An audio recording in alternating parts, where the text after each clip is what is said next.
Olá! As pesquisas mais recentes no universo da matemática apontam a tendência do ensino dessa disciplina ser cada vez mais contextualizado, amistoso e até recreativo, o que obviamente facilita o processo de ensino-aprendizagem. Então é sobre as tendências atuais do ensino-aprendizagem da matemática que nós vamos conversar hoje no programa Ulbra Conhecimento que está começando. Eu tenho o prazer de receber os nossos convidados. Eu quero começar saudando a professora Carmen Teresa Kaiber, que tem graduação em Matemática e doutorado em Ciências da Educação, é docente do Programa de Pós-Graduação em Ensino de Ciências e Matemática da Ulbra e tem como temas de pesquisas, alguns deles, ensino e aprendizagem da matemática, tecnologias digitais em educação, formação de professores em matemática. Seja bem-vinda, professora Carmen. Obrigada. Também quero dar as boas-vindas ao professor Arno Bayer, que tem graduação em Matemática e doutorado em Educação e é docente também do Programa de Pós-Graduação em Educação de Ciências e Matemática e, entre outros, pesquisa temas como Educação e Estatística, Ensino Médio da Matemática, Estatística e Educação Matemática. Seja bem-vindo, professor. Também dar as boas-vindas ao doutorando Marcos Vinícius Calazans, que tem graduação em Matemática e é doutorando do Programa de Pós-Graduação de Ensino, Ciências e Matemática. E o tema do Marcos Vinícius é Tecnologias Digitais e Formação de Professores. Sejam muito bem-vindos. Antes de nós iniciarmos a nossa conversa, nós vamos para a reportagem sobre o assunto.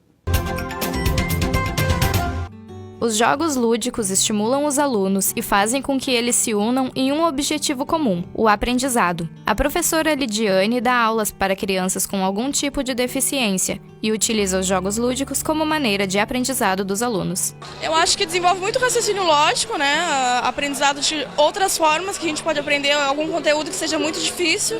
E eu acho que o jogo acaba ajudando nesse pensamento do raciocínio e até na interação dos alunos, entre eles mesmos ainda, né, promovendo a inclusão. Caroline trabalha os jogos lúdicos com crianças dos anos iniciais para tornar as aulas mais dinâmicas e para deixar os conteúdos mais atrativos aos alunos. Os estudantes se envolvem mais, muitas vezes a gente pode trabalhar de diferentes maneiras, às vezes com exercícios ou assim, e o jogo ele traz diferentes formas de compreender o mesmo conceito. Então, assim, o comportamento também dos estudantes é diferente no sentido de estar mais envolvidos, mais interessados. Então, o jogo tem esse potencial no sentido de motivar a turma, né, e desenvolver diferentes habilidades também. Pensando em diferentes métodos de fazer com que os alunos se interessem pela matemática, professores e acadêmicos procuram eventos para se inspirar e levar novas temáticas às salas de aula. Participei de oficinas e de palestras assim aqui que me trouxeram várias ideias, então eu tô saindo daqui bem inspirada. Foi bem legal tudo que a gente viu aqui. Além de trabalhar conceitos e conteúdos específicos, os jogos também desenvolvem a cooperação entre os estudantes. Eles ficam muito mais estimulados, eles adoram quando a gente leva alguma coisa diferente, né? E o jogo, então, une muito eles, assim, eles adoram. Ensino da matemática nos tempos modernos é o tema do Ulbra Conhecimento desta semana. E eu quero começar a nossa conversa com a professora Carmen. O que é um educador matemático? Bom, um educador matemático é aquele professor, é um professor de matemática, mas muito mais do que um professor de matemática, ele é um educador matemático. Por que essa diferença entre professor de matemática e essa ênfase no educador? Em virtude de que, bom, por muito tempo o ensino da matemática esteve muito focado na própria matemática, né? No conteúdo do conhecimento da matemática. E atualmente, desde há bastante tempo, com as pesquisas que surgiram na área de educação matemática, a ideia é de que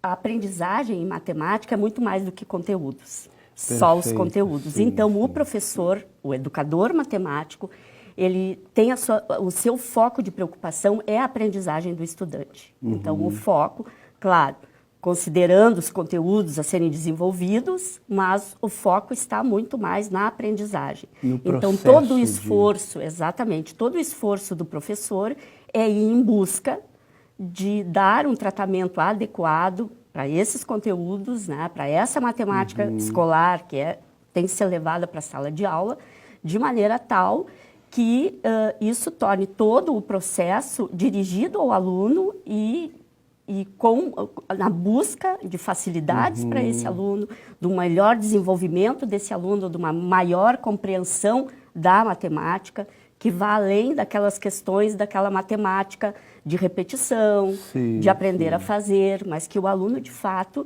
desenvolva o pensamento matemático. Esse é o papel do educador matemático. Do educador matemático. Professor Arno, a partir daquilo que a professora Carmen contou sobre o educador matemático, quais são as principais tendências pedagógicas hoje no processo de ensino-aprendizagem na matemática? Bom, das principais tendências da aprendizagem da matemática, podemos citar a etnomatemática, defendida e criada, produzida pelo nosso grande educador nacional brasileiro, o Biratã D'Ambrosio. Explica para nós um pouco o que é etnomatemática. Etnomatemática é estudar matemática dentro do contexto onde a criança vive. Ver a matemática que está no entorno do seu contexto de vida. Temos pesquisas na pós-graduação, onde nós temos um trabalho que foi elaborado aqui na região de Santa Catarina, onde então o pesquisador, o aluno nosso do mestrado, foi ver que matemática estava atrás dos marceneiros que construíam aquelas moendas de cana. Olha só. Toda uma lógica um tanto diferente do que a gente normalmente usaria para a sala de aula. Depois, outra tendência, podemos citar a história da matemática, que atualmente está bastante presente, onde eu particularmente tenho pesquisas desenvolvidas. E o resultado dessas pesquisas estão 2 elementos aqui sobre a mesa. Vamos lá. A matemática nas escolas paroquiais luteranas do século XX, início do século passado, como surge em 1900, a virada do século passado, 1901, 1902, quando começam as escolas luteranas, começa a missão luterana aqui no Rio Grande do Sul. Logo, aqueles missionários americanos do ensino de Missouri, que vieram para cá, se preocuparam ter junto a escola, ter a formação do professor, ter a formação do pastor e ter junto ali sempre a escola para os membros da comunidade. Então, que matemática se ensinava naquela época? Isso nós procuramos resgatar, investigamos. E ela tem alguma especificidade? Ela é diferente da que nós concebemos hoje, né? Por quê? Por que é diferente? Porque muito estava alicerçado em cima da memorização. Por quê? Eles não tinham cadernos. Perfeito. Era difícil ter um caderno para o aluno fazer seus apontamentos. Então, era um livro que então passava de um irmão para o outro, às vezes de pai para filho, e que então aquelas operações eram memorizadas ou escritas em uma lousa de ardósia, a famosa Tafel. Isso não... A ardósia, onde escreviam, só que escreviam e no dia seguinte apagavam e escreviam outras operações, outros cálculos. Porque precisavam de novo do espaço para escrever, porque era uma peça de 30 por 40 que então servia como local de apontamentos. Então, isto nós investigamos e, lógico, o foco central era a memorização. Se a gente hoje for ver, se nós olhando para aqueles livros que na época foram usados, expressões enormes que hoje nós vamos para a sala de aula e os alunos se assustam para resolver ela no papel, e na época as crianças eram levadas ou estimuladas a fazer isso mentalmente. Então, era focado essencialmente na memorização. Então, em cima desse trabalho, dessa pesquisa, temos as escolas luteranas, e onde então tem um outro livro que está sendo lançado na feira, na semana que vem, na Feira do Livro, que começa hoje. Vai ser lançado na semana que vem, sobre o contexto histórico das escolas paroquiais luteranas gaúchas no início do século passado. Então, a história sendo trazida de novo para o cenário, sendo resgatada, como se fazia naquela época, para que o professor, ao ler, possa entender como se fazia isto há 100 anos atrás, 105 anos atrás. E servir isto para estímulo, para ele ter elementos para trazer para a sala de aula alguns elementos a mais que possam enriquecer o seu trabalho cotidiano. Além disto, posso ainda citar o aspecto da história da matemática como elemento motivacional para a aprendizagem. Então, quer dizer, a grande questão, o grande desafio é sempre fazer relação da ciência matemática com a realidade. Bom, Marcos Vinícius, depois eu quero conversar sobre a tua pesquisa da tua tese de doutorado. Agora nós vamos para o quadro Ciência em Foco, o intervalo, e a gente já volta para conversar com o Marcos sobre a proposta dele.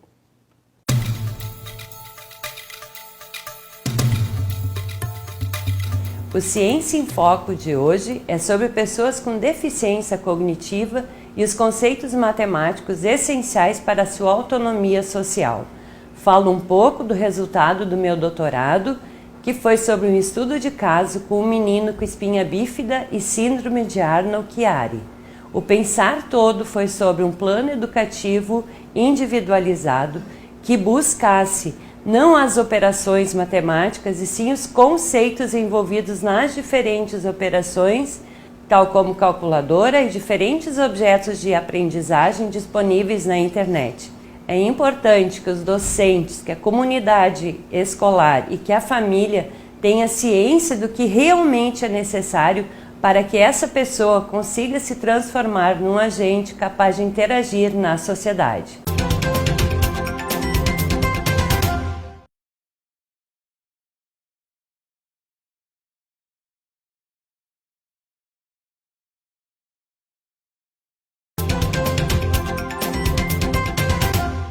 O ensino da matemática nos tempos modernos é o tema do Ulbra Conhecimento dessa semana.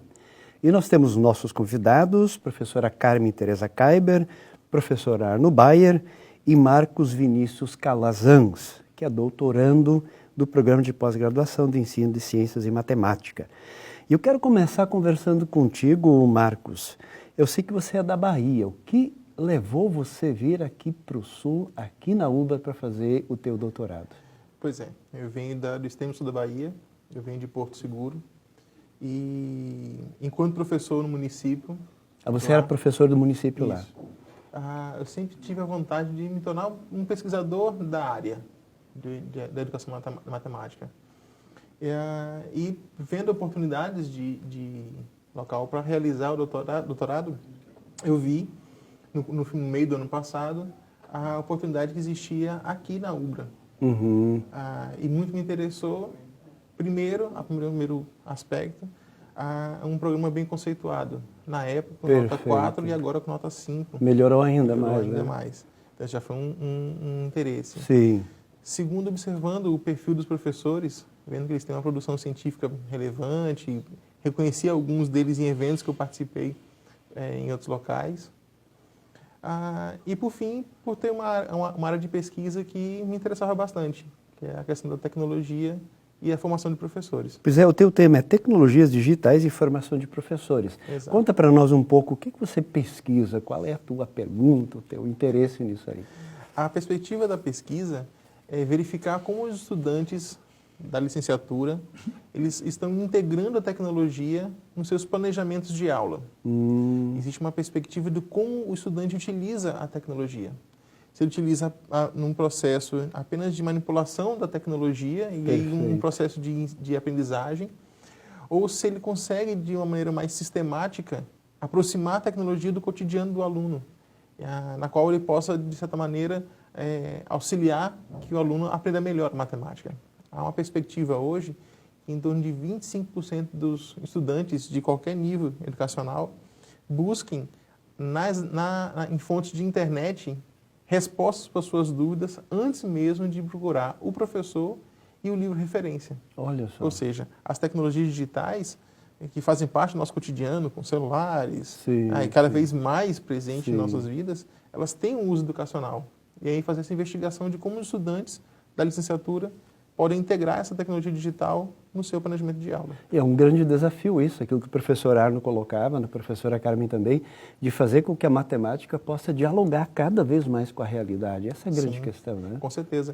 Professora Carmen, eu estou vendo um livro aí que você organizou, e eu não quero deixar passar sem conversar sobre esse livro. Conta um pouco para nós essa proposta aqui. Bom, essa proposta, Práticas Escolares no Ensino de Ciência e Matemática, é um livro que foi organizado por mim, mas ele contém produção do Programa de Pós-Graduação em Ensino de Ciência e Matemática. Perfeito. Pesquisas desenvolvidas no programa por professores, dentro de um projeto Observatório da Educação, que foi financiado pela CAPES. Então, as pesquisas advindas do desenvolvimento desse projeto resultaram em publicações que algumas delas foram organizadas e compiladas aqui nesse livro em torno de práticas escolares. Né? Justamente esse livro, ele buscou trazer o que foi feito no programa nesse período direcionado para o professor em sala de aula. Por isso, Olha práticas só. escolares, Sim. né? Como resultado de pesquisa. Então, aqui, nós temos uma série de artigos, cada um deles referindo-se a uma pesquisa desenvolvida, referindo-se direcionada para um dos aspectos, uma das questões que se pesquisa hoje em educação matemática, também dentro das tendências que nós começamos conversando, que o professor Arno citou, etnomatemática e história da matemática. O Marcos, então, tem o foco dele na questão das tecnologias, na formação de professores, mas essa formação está direcionada para a escola, para o aluno, para a aprendizagem do aluno.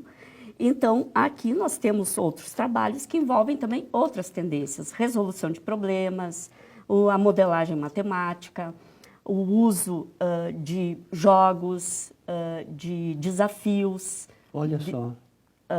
No sentido de estarem organizados para o aluno, como o Marcos disse, né, cada vez mais aprender matemática. E a ideia, quando nós falamos em tendências, a ideia não é o professor ir para a sala de aula com uma dessas tendências. Eu vou para a sala de aula agora usando só a resolução de problemas ou só a tecnologia. Não, a ideia é que o professor de conhecimento, que é o educador matemático, né, de conhecimento dessa diversidade de possibilidades, de caminhos metodológicos, ele organize as suas trajetórias didáticas em sala de aula, se utilizando de uma ou mais de uma dessas tendências, muitas vezes articuladas, no momento adequado, no sentido de, como o Arno colocou, o Marcos também deu ênfase, né? Essa questão de nós levarmos para a sala de aula uma matemática que o aluno compreenda, que o aluno aprenda. E que faça sentido. Que faça sentido. E um outro aspecto, também pertinente à questão do educador matemático, é a questão da matemática, ela servir para o aluno, não somente aquele aluno que quer continuar seus estudos, então ele quer ir para fazer um curso de graduação, uma pós-graduação, não, que sirva para o cidadão. Perfeito, professor Arno. Você que estuda história, quer dizer, então, a ideia do lúdico da matemática já seria um avanço considerando esse passado, onde, pelo menos tradicionalmente, era mais focado no conteúdo, com alguns aspectos que você comentou, que acabam extrapolando e que as pessoas já no dia a dia têm a matemática, né, para o seu próprio sustento, desenvolvimento. Esse lúdico no processo de ensino da matemática é importante. E isso surge agora, de novo, mas ele já estava presente, nós encontramos ele já presente, inclusive no livro aqui aparecem elementos onde ele estava presente como quebra-cabeça, charadas,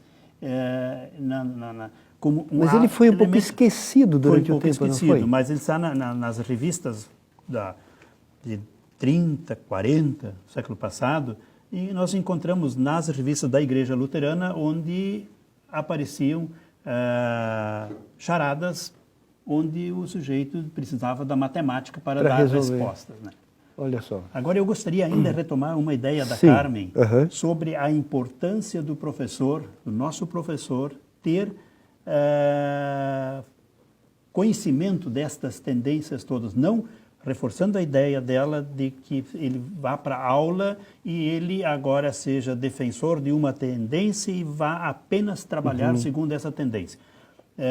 O professor deve conhecer, e isto nós defendemos no mestrado, por isso no mestrado é importante o professor fazer esse outro nível do pós-graduação, que é a pós-graduação, onde ele possa tomar, ele já toma conhecimento dessas tendências lá na graduação, mas ele possa se lançar à pesquisa e ele descobrir o conhecimento dentro destas tendências para que ele possa ir para a sala de aula e articular-se dentro do seu contexto de ensino para usar a que mais seja adequada. Porque não tem receita para ensinar matemática, como não tem receita para ensinar física. Não existe uma receita que eu sigo passo a passo e no fim daquele mês eu vou ter o resultado que eu desejava. Não existe. Por isso o professor precisa estar preparado suficientemente, conhecendo essas teorias, para que ele possa ir ao seu local, à sua sala de aula, ao seu contexto e fazer a articulação dessas tendências todas e ver a que mais seja adequada para aquele processo ali. Este é o educador matemático. Este é o educador. Pois muito bem. Nós vamos agora para o quadro Dica do Programa e depois a gente volta para as considerações finais.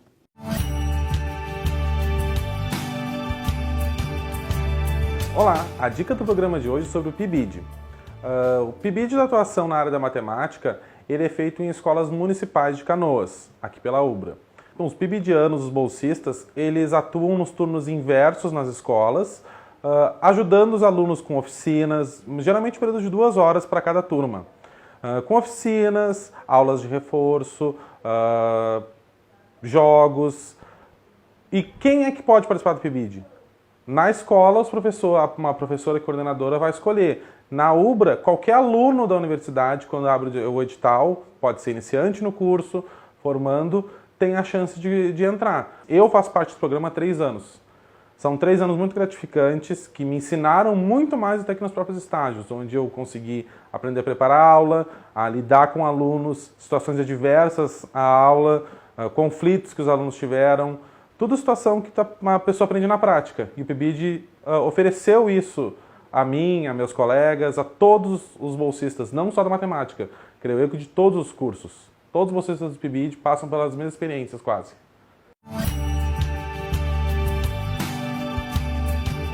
Ensino da matemática nos tempos modernos é o tema do UBRA Conhecimento dessa semana.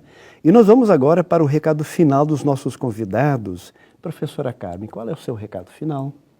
Bom, o meu recado final diz respeito ao professor de matemática, né? O Arno reforçou, todos nós conversamos sobre essa questão, né?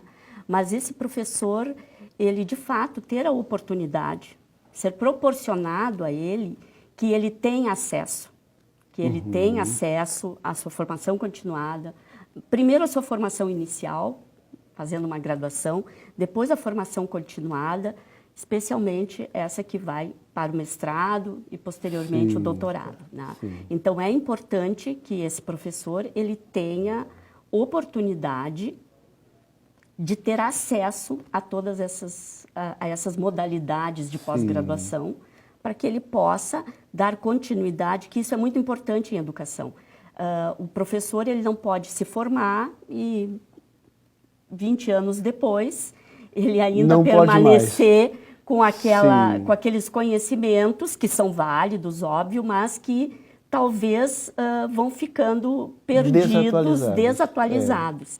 E daí, para finalizar, eu gostaria de dizer que a produção desse material e que consta do livro ela está disponibilizada, o livro como um todo, né? Ele não está à venda, como ele é produto de um projeto financiado pela CAPES. Perfeito. Ele não está à venda, mas ele está disponível no site do programa. Que está colocado aqui. Do Programa de Pós-Graduação e Ensino de Ciências e Matemática. Ele está lá disponível, acesso livre a todos, né?